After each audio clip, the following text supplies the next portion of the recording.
and 2. We haven't seen either one of these players yet this weekend, though Chris Andersen did have a deck tech for his Bant mid-range deck. If you guys haven't seen that, be sure to check it out after the match.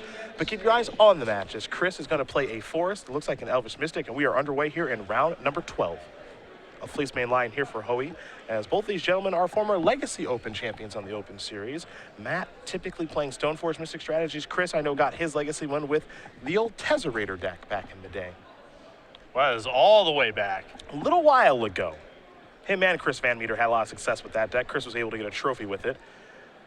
But Chris has really been playing different decks. That, he's actually been playing not exactly a Tezzerator deck, but Thopter Foundry, sort of the Meek and Legacy. That's how he was able to make the top 8 of our Season 1 Invitational.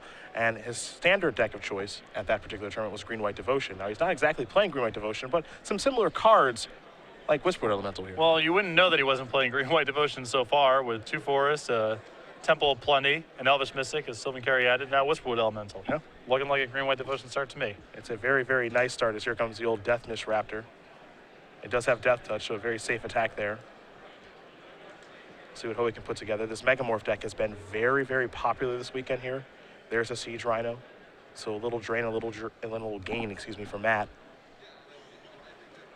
Den Protector, Death Mist Raptor, very popular combination of cards here. Abzan Megamorph really having an impact after Robert Vaughn's top 8 performance at the Open Series in Providence last weekend. I know that Abzan Reanimator and Oliver Tamaiko's win was a story, but Abzan Megamorph has been very popular here this weekend. And Chris's draw just not messing around here. I think typically I would like to be on the Abzan side of this kind of matchup. It's a lot of similar tools, and I think the black cards are a little bit more impactful in the matchup than the blue cards, but Chris with this great draw of mana acceleration into large threats here now. Dromoka's command to take care of the Siege Rhino. He's really pulling ahead. That's a beating. What are we going to play now? Death Mist Raptor? That's pretty good too. And now Manifest. That was a creature too. I think that was another Whisperwood Elemental. A powerful magic card. And Hoey's hand here, Fleece main line, Foul Tongue Invocation. I mean, he's not playing the same game as Chris right now. No. He really is not. He's going to play Temple of Malady. Top card's going to go down to the bottom. This Bant mid-range deck, something that we saw Craig Wisco and Sam Pardee have success with over the past couple of weeks. A lot of different ways you can build it. Chris's isn't as Ojotide focused as theirs. He only has 2 copies of that deck. It really does at times feel like he's playing a Green-White Devotion deck. He has copies of Master of the Unseen. He doesn't really have that, crazy Nykthos shell that he had at the Season 1 Invitational, though. A lot of people aren't even really playing that strategy anymore. Yeah, there's certainly a lot of mana in the deck, but it's mana creatures and just the lands. There's no Nykthos. There's no crazy shenanigans going on like that. Master of the Unseen, alongside a lot of mana creatures, is often going to be activated for 2 once you get to a certain spot, so you can still pull a lot of power out of it. Chris going to turn over his Wishwood Elemental, and now there's going to be some more Manifest triggers. You can see the shrug of the shoulders of, yep, hit about the best thing I could hit. And he's in no rush. There's a Sandstorm Citadel, just a passing of the turn. He can just keep building a big board because there's no punishment for waiting. Exactly. I mean, Hoey's got some good defenses set up here. He's got, 2 copies of Fleece main line, one of which can go monstrous this turn, the other one which can go monstrous next turn, and a Death Mist Raptor. So there's not a lot to be gained by attacking right now, but if Hoey's not going to do anything, then just do the same. Here comes Death Mist Raptor. Potentially. He's going to slow up a little bit here. We might see a morph. We will. What's interesting here is that, Hoey has the ability to go monsters with these Fleece main lines and really just build a nice defense, but Chris can just overwhelm that with all these Manifests. Again, as long as Hoey's not doing anything in the air or threatening a sweeper, Chris can sit here all day. And a sweeper is very much covered with not 1 but 2 copies of Whisperwood Elemental. Yep. Even if Hoey were to draw a card like Ugin, for example, Ugin wouldn't even be particularly good right now. No. And that's typically your end-all, be-all card. Now, he doesn't have one of those in his main deck. He is a much more creature-focused deck that also has Master of the Unseen. But just to give you an example of how well Chris is doing in this game is there's Manifest 4 and 5. We had to get a lot of Manifest tokens thanks to GP Miami. Yeah, we learned our lesson. I don't know how many we had, 10 or 12 thinking we were safe, and it was not even close. Yeah, not enough. Someone got fired for that. It's tough to watch. Another monstrosity activation here. Fleece main lions are very tough now. Elvish Mystic going to be flipped over. Chris going to look at all of his Manifests here. Can't forget that one of those up top next to Whisperwood Elemental is a morph, so one of those is guaranteed to flip. Not sure what the morph is. Could be Den Protector, could be Death Mist Raptor. It looks like it's going to be a Den Protector. So that's going to be unmegamorphed. It'll get a counter. It'll return Dromoka's command. Got to make sure that Den Protector does get a counter on it, too. Not optional. Our dice are a little taxed right now, so we'll get that I'd momentarily. say so. Chris going to reorganize his board.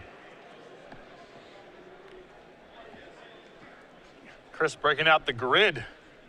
I like this. A little encroachment. Yeah. Got to push those lands up a little further. Really push Hoey back some. We'll see if Chris works his way into Hoey's territory. See, when you tap those lands, for example, you just have to slide them forward a little bit. And it's accidental. He is infringing on Hoey's territorial sovereignty right now. I like this. For sure. It's like watching Command and Conquer, the video game. Just slowly making his way in. He could have those elves back. No. No. Let's put those forward.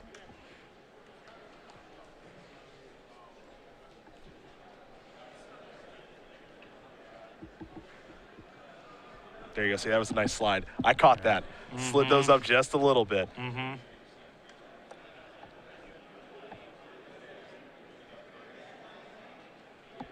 Disdainful Stroke will be manifested. As will Fleecemane Lion. All of this is very obvious thanks to Courser of Crewfix being in play. And we'll see the top card of Chris's deck here because he has a Courser in play. And it's an island. So if Hoey didn't know before that Chris has a blue splash in his deck, he knows now. Yeah, Disdainful Stroke plus now the island. And if Hoey has kept up with the format, which I have to imagine a player of his caliber has been, he knows that, okay, you're playing this particular deck with the blue splash. That means that you have Dragonlord Oshtai somewhere in your deck.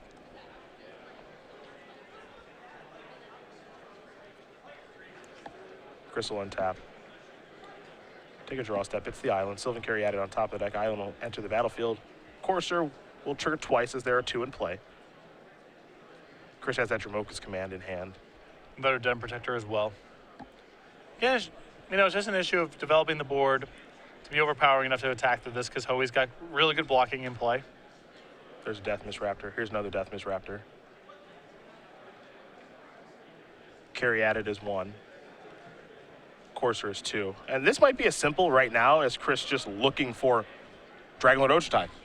That's it. You know, he can keep doing this and eventually attack, but he also might just say, I'm just looking for Dragonlord Oshtai to be able to clear the path. Or to just have a flyer to be able to attack, and I don't think you have removal. Got a Thoughtseize here from Hoey. Chris looks like he's going to respond with with Dramoka's Command.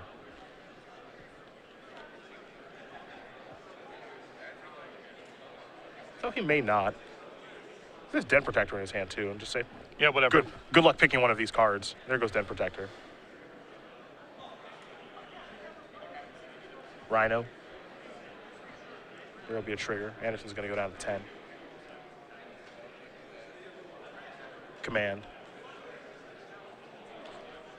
And now Chris's plan here is to get the Den Protector to such a size that it can now attack through these blockers. Very smart. There's a land from Courser. He's up to 12. Top card, Yavimaya Coast. Den Protector has 4 power right now. Chris looking at all of these manifest.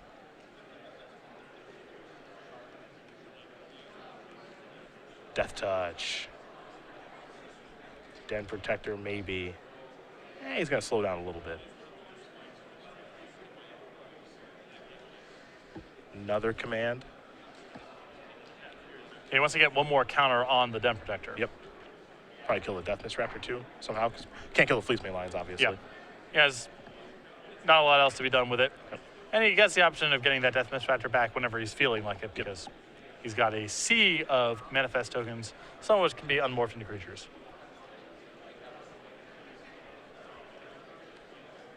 Turn them all. Yes, yes, there it is.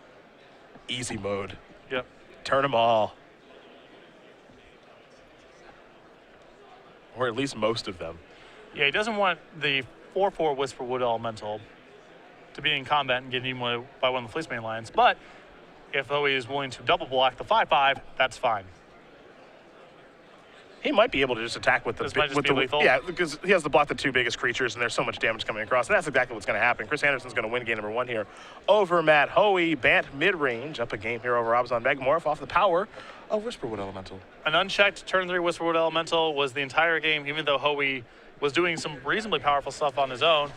was able to go monstrous with multiple Fleece main lines, but could not win the battle against all of Chris's card advantage and attrition effects. Let's talk sideboard. That means we're going to start with Hoey. He's going to be on the play here for game number 2. He's got himself an ultimate price, a Dromoka's Command, and End Hostilities, 2 Elspeth, Sun's Champion, a Self-Inflicted Wound, a Foul-Tongue Invocation, a Thoughtseize, 2 Duress, 2 Glare of Heresy, and 3 Drown in Sorrow. Deck looks a little bit like what Tendrum was playing this weekend. Yeah, I think he wants some of the more removal effects here. I don't know if he necessarily wants something as specific as Glare of Heresy, though Master of the Unseen is a problematic card for him, as is an early Fleece main lion. I think the ultimate price certainly comes in for Whisperwood Elemental, another copy of Dromoka's Command and Hostilities, 2 copies of Elspeth Sun's Champion and Self-Inflicted Wound. All seem like solid sideboard cards. On Chris's side for his Bant deck? 2 Disdainful Stroke, 2 Stratus Dancer, a Valorous Stance, a Dromoka's Command, a Glare of Heresy, a Plummet, 2 copies of Encasing Ice, 2 Hornet Nest, a Master of the Unseen, and 2 copies of Negate. I'll bring in the other copy of Master of the Unseen because the game just gets dragged out. I think the extra copy of Valorous Stance and Dromoka's Command is solid here. I think Glare of Heresy is a fine card to bring in. And I think the Stratus Dancers are likely to come in as well. Hoey's got a lot of spells in his deck, and if he's sideboarding anything, it's likely to be more spells. Well, these players will get ready for game number 2. Sideboarding away. Again, Matt Hoey will be on the play. We've talked a lot about season number 2, the race, and of course how it is a short season. Well, the Invitational is coming up right around the corner, and it's tied to the Origins Game Fair, which means we're going to do some pretty special stuff, actually. Yeah, we have last chance Invitational qualifiers on Friday if you're looking to get in there, a super game night. Of course, the Invitational, the Open Series event, which will be modern, IQs, $80,000 in cash prizes. We are going to have a huge, huge event here in Columbus. It is going to be a lot of fun. 5 days of Magic. The 3rd is a Wednesday, because Origins is a long game affair.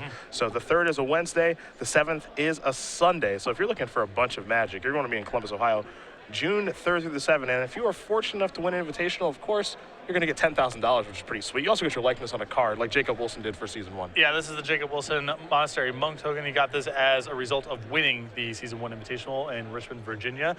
This token is available for a limited time in a number of ways when you enter any of our 2-day $20,000 Open Series events, any of our premier IQs, both here at the Open Series and the ones that are held at your local store area, and whenever you place an order on StarCityGames.com for $5 or more. But this is available for a limited time only, so if you want to get your Jacob Wilson Monk token, either register for one of our large events or place an order on the website today. We've seen a lot of awesome tokens. Tom Ross winning 2 of them last year, and now Jacob Wilson has 1 for Monastery Mentor as well. Mentor eventually will work its way into Standard. You have to imagine. It's almost too powerful not to. Well, where we've seen it is in the sideboard of Tom Ross's Heroic deck. And he brings it in pretty much every matchup where he's expecting things to slow down a little bit because the opponent's bringing in a lot of removal. Similar philosophy to bringing in Treasure Cruise out of the sideboard. It's much the same deal. So it does get a little bit of standard play right now. I agree with you that in general it appears to be an extremely powerful card, and I think it's only a matter of time, but there's a lot of competition in creature slots here, and I think if we see a decline of red decks, if there's fewer wild slashes in the format, that could be really good for Monastery Mentor. There's just a lot of 3-mana spells. A lot of options at 3 mana, you know? Yes. That's part of the problem. But if the format is shaping up to be green decks and Esper Dragons, I think that's very good news for Monastery Mentor. Well, that's what it is this weekend. Right. That's for sure. It would be a fine card to play this weekend, I feel like. And one gentleman doing very well with Mardu Midrange. Yes. And Joshua Taylor. And again, we will have his deck for you guys later today as he sat down at the sideboard after he won last round. 10-1 with Mardu Midrange. He's found a nice Crackling Doom deck. Chris Andersen, Matt Hoey, they're on green strategies that they're happy with. Different ways to go with the Den Protector, Deathness Raptor combo, but both effective. In the abstract, I think the blue shell is the more powerful use of the card because looping counter spells is so powerful in a lot of matchups, but you can't go wrong playing with Thoughtseizes and Hero's Downfalls also. See some players playing blue, as you mentioned, the black one that Hoey is playing. Is there a way to get red into the mix? Are there any red spells worth getting back? Seems kind of unlikely. Doesn't seem like nigh as much of a thing going on. Stoke would be a nice thing to rebuy, but I think that the roster of red cards that you would want to rebuy and that are realistic to build a deck around is probably less than, say, Hero's Downfall or Negate. We are underway here in game number 2. Temple of Malady, very cool because that top card goes to the bottom. Hoey did not like what he saw with that scry. Valor stands to draw for Chris, a Temple of Plenty for him. Top card staying on top as we go to Hoey. Hoey will draw a copy of Temple of Silence. Temple of Silence enters the battlefield. Top card goes to the bottom very quickly for Matt again. Andersen will draw a copy of Deathmiss Raptor. Natsiav Mycos, Sylvan Caryatid, pass the turn back. Hoey with a Sansep Citadel, a Windswept Heath. Down to 19. And I have a feeling we'll have a Courser of Crufix here in just a moment. Yeah, Hoey kept a pretty land heavy here. Hand here has been scrying to the bottom a little bit. And I think his hand may be all lands left over even after scrying several to the bottom. Hero's Downfall is the top card. Chris is now working with that information as the draw was a copy of Dromoka's Command. There is a Plains. Here is a Deathmiss Raptor. And we'll pass it back. Andersen willing to take one there instead of using Sylvan Caryatid, perhaps wanting to be able to block with the Caryatid if necessary. Yeah. Though it is a little curious since that only comes up if Hoey uses a removal spell in your Deathmiss Raptor, which you're probably thrilled with, but it's small potatoes either way. Yeah. The draw for Andersen is a Plains.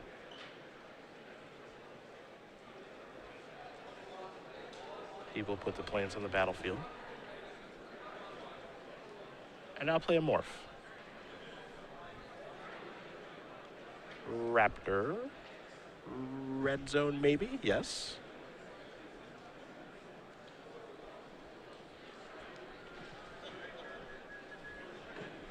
See if Hoey wants to use that Hero's Downfall.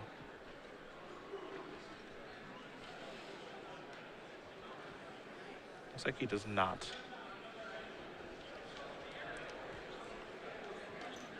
Dromoka's Command, the draw. Dromoka's Command on top of the deck. The Plains, trigger the Courser. Pass the turn back. Andersen will draw a card. It's a copy of Elvish Mystic. Here comes the Raptor. Hoey no interest in blocking or killing that thing, which makes a lot of sense given that there's a Morph in play. An Elvish Mystic and a passing of the turn. Chris being very patient, had the opportunity last turn to just use Dromoka's Command to get the Courser off the table, which seemed a little bit attractive with Dromoka's Command coming because you don't want to be necessarily fighting a battle of instants there. But Chris feeling confident with the Raptor in play, pressuring Hoey. Then eventually Hoey's going to have to make a move, and then his Dromoka's Command in response is going to be very powerful. It just feels like to me Chris wants a 2-for-1. Yes. That's what I think that's what this is all about, is just whatever it takes to get a 2-for-1. Because right now, Courser isn't really doing a ton. Right. Here's Dromoka's Command from Hoey. And with the way Chris's hand is set up, he has a Command and a Valor stance, so he can have himself a pretty nice turn. Yeah, he can get a lot out of this. He'll take one. So there's a Command.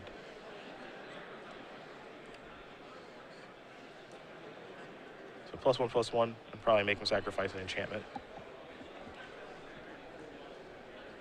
And if this goes through as it appears to, Hoey's going to have no creature in play, just a downfall in hand, drawing Dromoka's Command. A pretty bad place to be. He does have some cards that can help turn him around, but he is in a bad spot right now. Here comes Hero's Downfall. It's going to go after the Morph. Yep, it's a Deathmiss Raptor.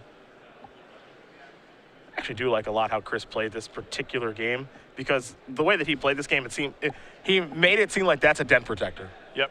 He played it with 2 mana available. He kept 2 mana available the entire time, but that 2 mana the entire time was for Valor Stance.